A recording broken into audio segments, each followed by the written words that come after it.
नागपुर नगर के गणमान्य बंधु भगिनीगण, हमारे एकल अभियान से देश भर से आए हुए सहयोगी कार्यकर्ता बंधु और विशेष रूप से आप सब खिलाड़ीगण, बराबर मात्रा में बच्चे भी हैं, बच्चियां भी हैं।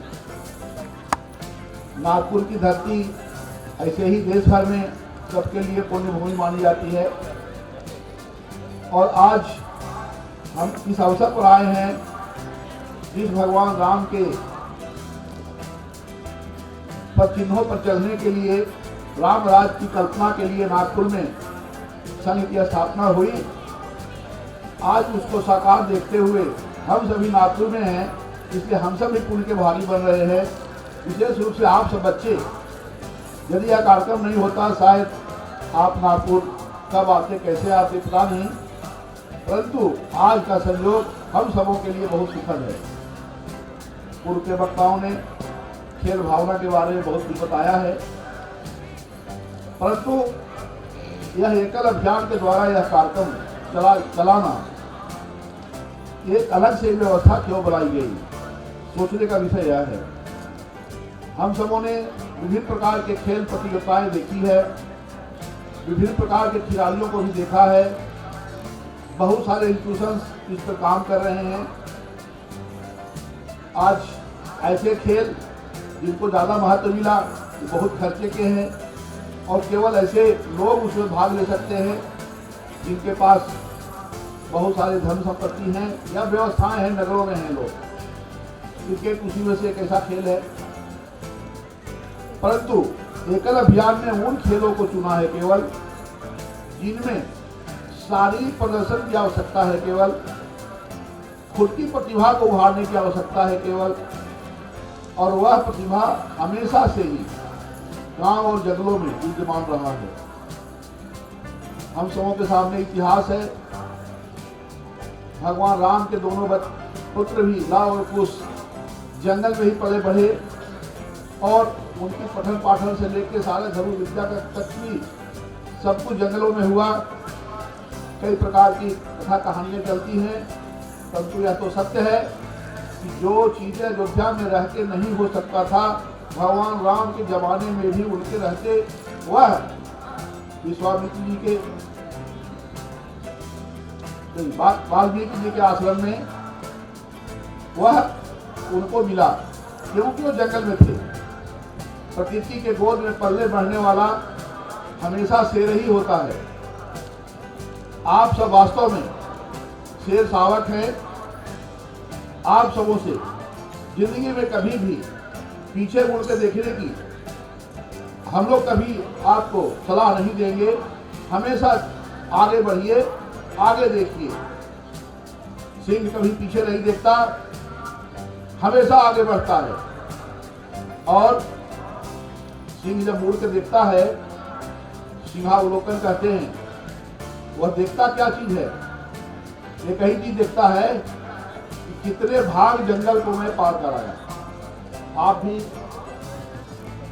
अपने जीवन में आगे बढ़िए, मुड़ के तभी देखिए जब आप एक स्थान पर पहुंच जाएं, एक स्थिति को पहुंच जाएं, और तब आप अपने जिंदगी को देखिए कि किसकी संघर्ष से कैसे कैसे मोर्चों से आगे बढ़ते हुए आपने मुकाम को हासिल किया है। वह जिंदगी में आपको आगे बढ़ने का पुनः आशा देगा और पुनः आप आगे बढ़ने के लिए ताजा होंगे। इसलिए आप शेर शावक की भांति यहाँ तक चल के आए हैं और पुनः अपने जिंदगी में आगे बढ़ेंगे आप, यह विश्वास हम लोगों का है। 32 लाख बच्चे कुछ गत वर्ष इस खेलकूद प्रतियोगिता में भाग लिए थे। इस वर्ष भी पूरी आंकड़ा हमारे पास नहीं है, लेकिन 30 से 32 लाख बच्चे भाग लिए होंगे। शायद ही भारत में कोई ऐसी प्रतियोगिता होती होगी जिसमें ऐसे सुदूर जंगलों के, पहाड़ों के, दुर्गम घाटियों में जहां हम जा नहीं पाते, अभी भाई साहब बता रहे थे जास्कर वैली, आप देखे होंगे कश्यप भाग, कश्यप क्षेत्र, कश्यप ऋषि का क्षेत्र है वह कश्मीर की घाटी, जहां की पूरी आबादी बहुत छोटी आबादी होगी जो हिंदू समाज की है, मुस्लिम समाज की आबादी है, उसके अंदर में 3300 या 3200 कुल गांव होते हैं मुस्लिम परिवारों की। उस मुस्लिम परिवारों में अभी ही एक सप्ताह पहले एक साथ 450 विद्यालयों का उद्घाटन हुआ और आज विद्यालयों की संख्या वहाँ मुस्लिम समाज के परिवारों में मुस्लिम बच्चे ही पढ़ते हैं, मुस्लिम परिवार के सदस्य उसको पढ़ाते हैं और वही संभालते हैं। ऐसे 1250 विद्यालय हो चुके हैं। अनंतनाग से लेकर के कश्मीर के वह चौराहे तक सभी जगह अपने विद्यालय हैं।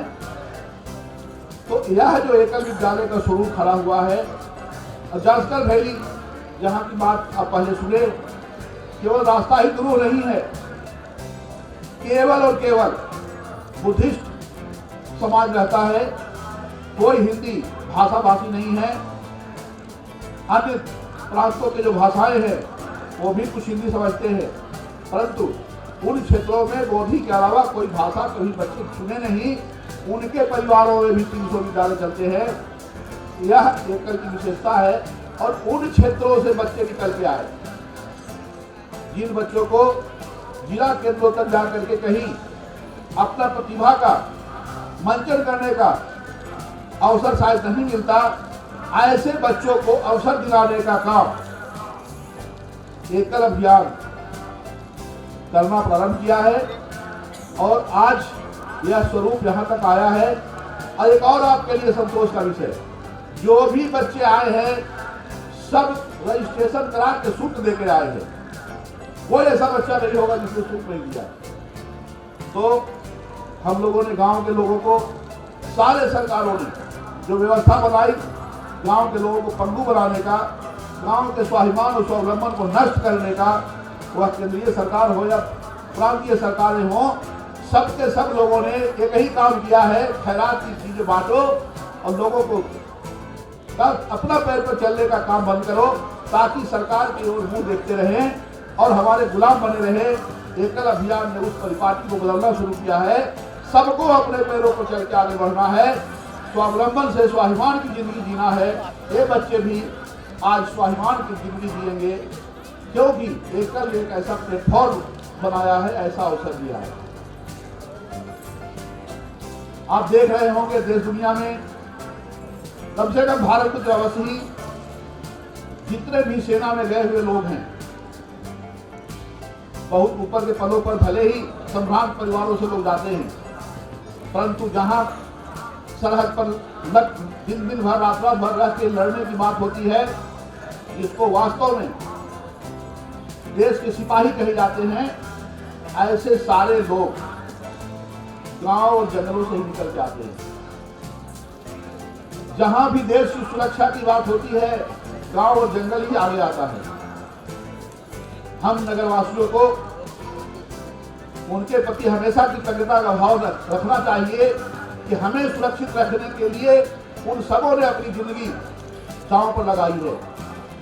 अपने जिंदगी को बर्फीले स्थानों पर, हिमालय के पहाड़ों पर और कहां दुर्गम स्थितियों में सब तरह से संघर्ष करते हुए जहां खड़े होने में हमारा शरीर पूरा गल जाए, उस कितने माइनस डिग्री के टेम्परेचर में भी बर्फीले स्थानों पर सब देश की सेवा और सुरक्षा करते हैं।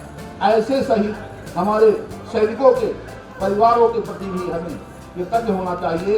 एकल अभियान ने सैनिकों को प्रणाम, शहीदों को प्रणाम का कार्यक्रम शुरू किया है।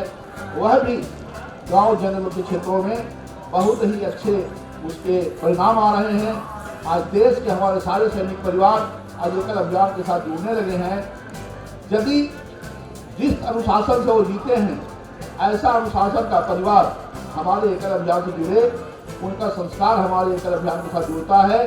हमें लगता है कि एकल अभियान ने जो शब्द देखा है, भारत को एक अनुशासित, संस्कारित और स्वाभिमानी समाज के साथ गौरवशाली राष्ट्र बनाने का, हमें लगता है वह अवश्य ही सफल होगा।